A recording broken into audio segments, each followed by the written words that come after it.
నేపథ్యంలోనే ఇక్కడ రన్నింగ్లో ఉన్న వాహనంలోనే ఈ దాడి జరిగింది, అంటే ఈ బ్లాస్ట్ జరిగింది. On Monday, November 10th, Delhi Chief Minister Rekha Gupta visited Nayak Jaya Prakash Hospital to meet victims of the deadly Red Fort explosion. 8 people were killed and 15 others critically injured when a car detonated near the historic Red Fort in New Delhi. Nearby vehicles caught fire, and authorities immediately launched rescue operations. The Delhi police, forensic teams, and dog squad are investigating the incident. Prime Minister Narendra Modi spoke with Home Minister Amit Shah to assess the situation. Officials report that the blast came from a slow-moving vehicle that had stopped at a red light, while locals described hearing a loud noise at the time of the explosion.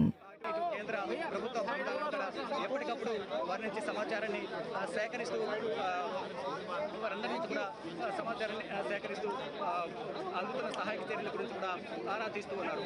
ఇక ఈ ఉగ్ర కుట్రకు సంబంధించి మాత్రం ఒకవేళ మళ్ళా పాకిస్తాన్ ఉగ్ర కుట్రలకు తెగబడితే కనుక ఎక్కడైనా దాడి జరిగి ఆ దాడి వెనుక పాకిస్తాన్ ఉంది, పాకిస్తాన్ ఆర్మీ ఉంది, పాకిస్తాన్కి సంబంధించిన మూలాలు ఉన్నాయని తెలిస్తే మాత్రం దీన్ని తీవ్రంగా పరిగణిస్తామంటూ కూడా గతంలోనే కేంద్ర ప్రభుత్వం ప్రధాని నరేంద్ర మోడీ కూడా హెచ్చరికలు జారీ చేశారు. అంటే ఎప్పుడైతే ఏప్రిల్ 22